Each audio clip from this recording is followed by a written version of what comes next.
Hello and welcome to Hausa TV News at the top of the hour, coming to you from our studios in the nation's capital, Abuja. I am Mary Agiobo. Our top stories. President Bola Ahmed Tinubu signs executive order to end NNPC's 30% oil revenue deduction. Ogun State seeks collaboration to reduce post-harvest losses. NIMET releases 2026 seasonal climate prediction. And on the foreign scene, former South Korean President Yoon Suk-yeol sentenced to life imprisonment. Now the news in detail. President Bola Ahmed Tinubu has signed a new executive order aimed at increasing oil and gas revenues accruing to Nigeria's Federation account by eliminating what the presidency described as wasteful deductions under the Petroleum Industry Act (PIA).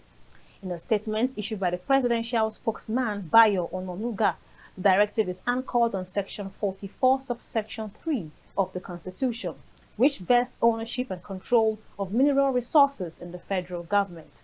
Under the existing framework, the Nigerian National Petroleum Company Limited retains 30% of Federation oil revenues as a management fee on profit oil and profit gas derived from production sharing contracts and related agreements. The presidency maintains that this structure has created significant revenue leakages through deductions, charges, and statutory allocations. President Tinubu further raised concerns about the dual role of NNPC Limited as both concessionaire and commercial operator, describing it as a structural anomaly that could distort competition and undermine the company's transition into the fully commercial entity. The president also emphasized that the reform is of urgent national importance, citing its implications for the national budgeting, debt, sustainability, economic stability, and the overall welfare of Nigerians. Nigeria has taken a major step toward modernizing corporate disclosure practices with the adoption of digital sustainable financial reporting. This follows the signing of a memorandum of understanding between the Financial Reporting Council of Nigeria, SALI Technologies, and Regulatory Compliance Readiness Advisors Limited for the implementation of a national digital platform for sustainability reporting. Speaking at the signing ceremony in Abuja, the Executive Secretary and Chief Executive Officer of the Financial Reporting Council, Dr. Rabiu Olowo, described the initiative as a transformational shift rather than a routine regulatory exercise. He explained that the platform will standardize sustainability disclosures, enable real-time compliance monitoring, detect risk and misstatements, and strengthen regulatory enforcement through data-driven oversight mechanisms. Meanwhile, the new framework is expected to transition Nigeria from fragmented and manual sustainability reporting to a technology-enabled system that enhances transparency, credibility, and investor confidence. The Council also confirmed that small and medium enterprises will be integrated through a phased and proportionate approach to ensure competitiveness is not compromised. Meanwhile, stakeholders said the initiative positions Nigeria as a regional leader in credible sustainability reporting practices. And now in agriculture, the Ogun State government has intensified efforts to curb post-harvest losses by urging farmers and stakeholders to maximize the agricultural infrastructure developed under the current administration. The Commissioner for Agriculture and Food Security, Bolu Owotomo, made the appeal during the Ogun Agricultural Infrastructure Sustainability Forum held in Abeokuta. According to the Commissioner, up to 40% of food produced nationwide is lost due to post-harvest challenges in the country. He revealed that under the Ogun State Economic Transformation Project, over 160,000 farmers have been registered through the State Farmers Information Management System, enabling structured financial access, improved farm management, and expanded production capacity. Under this program, the state has delivered 5 fish processing centers, a 140,000 facility, a poultry processing plant powered by a 1 megawatt solar grid, as well as solar dryers, warehouses, and cassava processing centers. Meanwhile, the Food and Agriculture Organization has warned that 34.7 million Nigerians may face severe food insecurity between June and August 2026 if urgent interventions are not implemented, citing conflict, economic shocks, and post-harvest losses as key drivers. Nigeria's average crude oil production has risen to 1.64 million barrels per day in 2025, marking a 5.8% increase from the 1.55 million barrels per day recorded in the corresponding period of 2024. The chairman of the Independent Petroleum Producers Group, Mr. Adegbite Falade, disclosed this during the Nigeria International Energy Summit held in Abuja. Falade noted that indigenous producers now account for more than half of the nation's total crude output, describing the development as a major milestone for local content and strengthened domestic participation.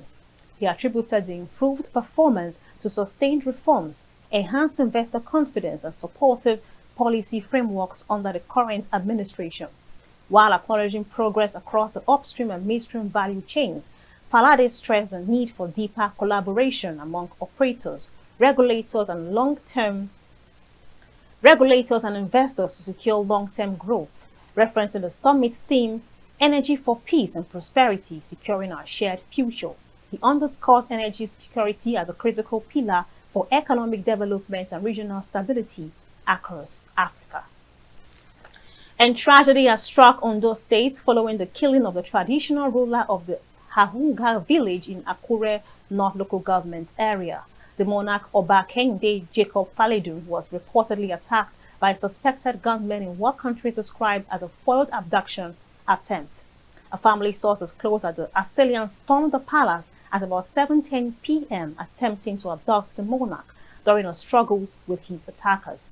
He was reportedly shot multiple times, and the police spokesperson DSP Jimo Abayomi confirmed that the victim was later found a few meters away from his residence with gunshot wounds and was pronounced dead at the scene. Following the incident, the divisional police officer alongside tactical teams and local security outfits including Amotekun operatives and hunters launched a coordinated search operation in adjoining forests to apprehend the perpetrators.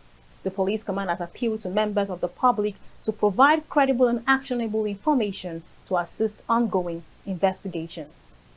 We take a pause here, and up next, a news story from the build sector. Please stay with us. Visit Housing TV Africa on YouTube and click on the subscribe button. Subscribe to Housing TV Africa to stay updated on latest happenings in Nigeria's housing sector. Follow our social media pages, like and share our posts. On Facebook, Housing TV Africa. On Twitter, Housing TV Africa. Instagram, Housing TV Africa. Welcome back. Glad to have you join us on Housing TV News at the hour. And now to the build sector. Governor Uba Sani of Kaduna State has declared that his administration will not demolish any structure or displace property owners without the payment of fair and adequate compensation. The governor made a commitment during the flag-off ceremony for distribution of compensation checks to 189 households affected by the ongoing Rigasa Township Road projects. Governor Sani stated that his government would not invoke the doctrine of overriding public interest as a justification to dispossess citizens unjustly. He explained that although construction on key roads, including Makera Road and Lokoja Road, had progressed significantly, meanwhile, the discovery of homes and businesses within designated rights of way presented a moral and administrative challenge. Describing the compensation exercise as a fulfillment of justice rather than charity, the governor revealed that similar payments have been made to hundreds of affected households across Mahuta, Zaria, Kabala, Costain, and other project corridors. He reaffirmed this administration's commitment to balancing infrastructural development with compassion, integrity, and respect for citizens' rights. And the Nigerian Meteorological Agency has released its 2026 seasonal climate prediction, projecting early rainfall events and varying onset dates of the rainy season across different parts of the country. The forecast comes amid growing concerns over climate variability and shifting weather patterns linked to global warming and regional environmental changes. According to NIMET, southern states may experience rainfall in January and February prior to the full onset of the rainy season, raising the risk of localized flooding and waterlogging in low-lying areas.